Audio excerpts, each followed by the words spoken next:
Perni Nani comments. శ్వాసకోశ సమస్యలతో police కస్టడీలో ఉన్న వంశీ మోహన్ను ప్రభుత్వ ఆసుపత్రికి తరలించారు. ప్రస్తుతం వంశీ ఆరోగ్య పరిస్థితి మెరుగ్గానే ఉంది. కక్షపూరితంగా ఈ ప్రభుత్వం వ్యవహరించడం సరైన పద్ధతి కాదు. మనిషి ఆరోగ్యంతో ప్రభుత్వం ఆడుకోవటం దారుణం. రాష్ట్ర ప్రజలు ఈ ప్రభుత్వ వైఖరిని హర్షించరు. నకిలీ ఇళ్ల పట్టాల వ్యవహారం టీడీపీ ప్రభుత్వ హయాంలో జరిగింది. వంశీ టీడీపీలో ఉన్నప్పుడు చంద్రబాబుకు ఈ వ్యవహారం సమ్మగా అనిపించింది. పార్టీ మారేసరికి ఇప్పుడు కక్షపూరితంగా వ్యవహరిస్తున్నారు. నూజివీడు కోర్టు వారు కస్టడీకి ఇచ్చిన నేపథ్యంలో ఈరోజు ఉదయం వంశీ గారిని కంకిపాడు పోలీస్ స్టేషన్కి హనుమాన్ జంక్షన్లో ఉన్నటువంటి కేసు రీత్యా ఇక్కడికి విచారణ కోసం కస్టోడియల్ విచారణ కోసం కంకిపాడు తీసుకొచ్చారని చెప్పి అందరికీ తెలిసిన విషయమే. మరి రాత్రి నుంచి శ్వాస అందక ఇబ్బంది పడుతుంటే హాస్పిటల్ తీసుకొచ్చారని టీవీల్లో చూసి, టీవీలు అన్నింటిలో కూడా వంశీకి అస్వస్థతగా ఉంది, కంకిపాడు హాస్పిటల్కి షిఫ్ట్ చేశారు పోలీస్ స్టేషన్కి అని చెప్పి టీవీలో వస్తుంది. అందరం పరిగెత్తుకుని వచ్చాం.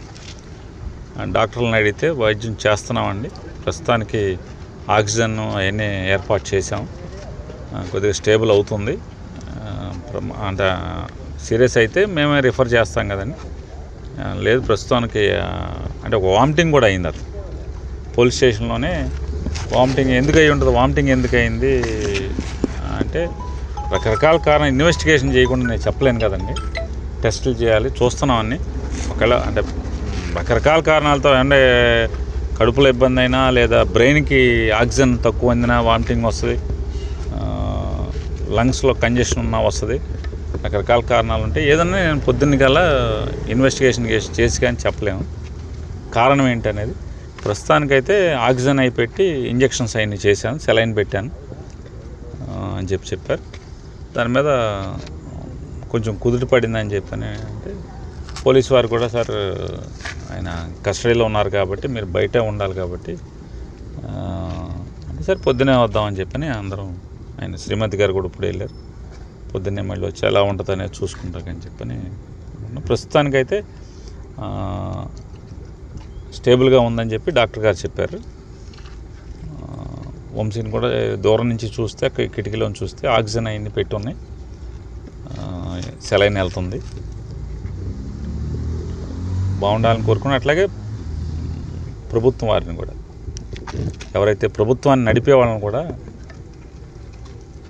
కక్ష ఉంటే సంవత్సరం జైల్లో వేసుకోవాలి, కానీ మనిషిని తుదముట్టించేయడానికి లేదా మనిషిని చంపి తద్వారా ఆనందం పొందుదామని కనుక పైశాచిక ఆనందం పొందుదాం అనుకుంటే ఇంతకన్నా మీ ప్రభుత్వం లేదా ప్రభుత్వాన్ని నడిపేవాళ్ళు మీకే నష్టం, మీరే దిగజారుతున్నారు అనేది ప్రజల దృష్టిలో కూడా చూసుకోండి.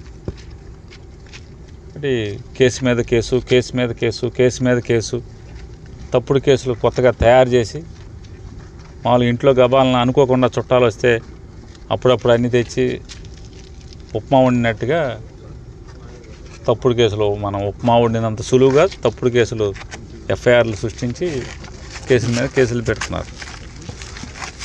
కానీ ఆరోగ్యం బాగోనప్పుడు ఏ హాస్పిటల్కి వెళ్తే హాస్పిటల్లో బాగోపోయినా కూడా బాగుందని రాయించటం, ఇట్లా కస్టోడియల్ విచారణ అని పేరుతో ఈ రకంగా ఇట్లా చేయటం ఏముంది. కస్టోడియల్ విచారణ 2000 అప్పుడు తెలుగుదేశం ప్రభుత్వంలో తప్పు చేశాడంట, అప్పుడేమో సమ్మగా ఉంది చంద్రబాబు నాయుడికి లోకేష్కి, ఇప్పుడేమో దాని మీద పగలు తీసేయాలన్నారు. ఏది పాత చంద్రబాబు నాయుడు ప్రభుత్వంలో తప్పులు చేశాడంట, ఇప్పుడు పగలు తీస్తారంట, అప్పుడేమో సమ్మగా ఉంది మా ఆళేపు ఉంటే. ఇట్లాంటివన్నీ తప్పుడు కేసులతో విచారణ చేసి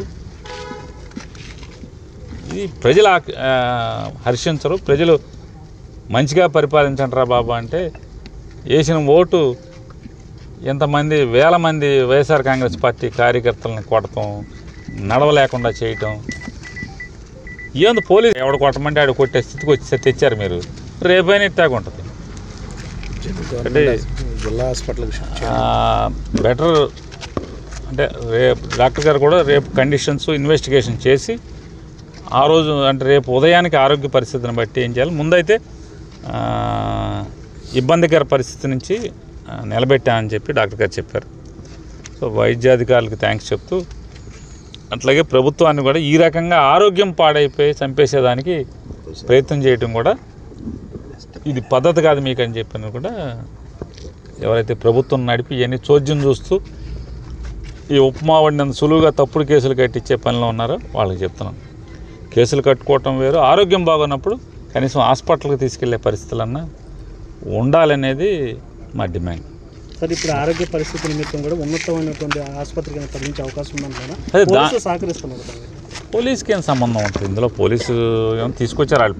ఇప్పుడు ఆ పోలీస్ స్టేషన్లో వాంతి పడిపోగానే తీసుకొచ్చారు కదా. కాబట్టి పోలీసుని మనం ఇప్పుడేం తప్పుపడతాం? కంకిపాడు పోలీసులని తీసుకొచ్చి ఇక్కడ హాస్పిటల్కి తీసుకొచ్చారు. ఇక్కడ ఎవరో ఆయన రాజేష్ అని ఎవరు ఆయన పోస్ట్ గ్రాడ్యుయేషన్ చేస్తున్నటువంటి డాక్టర్ ఉన్నారు. ఆయన ఇమీడియట్గా చెప్తున్నట్టు రెస్పాండ్ అయ్యాను సార్, నేను ఆక్సిజన్ సఫిషియెంట్గా పెట్టాను, బాగానే తీసుకుంటున్నారు ఆయన. సో పారామీటర్స్ అన్నీ కూడా మెల్లగా స్టేబుల్ అవుతున్నాయి, సెలైన్ పెట్టాను, దానికి కావాల్సిన మందులన్నీ కూడా పెట్టాను అని చెప్తున్నాడు. సాచురేషన్ లెవెల్స్ కూడా పడిపోయినట్టు చెప్తాను సార్, 90 వరకు వచ్చి పడిన తర్వాత ఇప్పుడు కొద్దిగా మెల్లగా ఇంప్రూవ్ అవుతుంది. మళ్ళీ చూస్తానండి. నేనైతే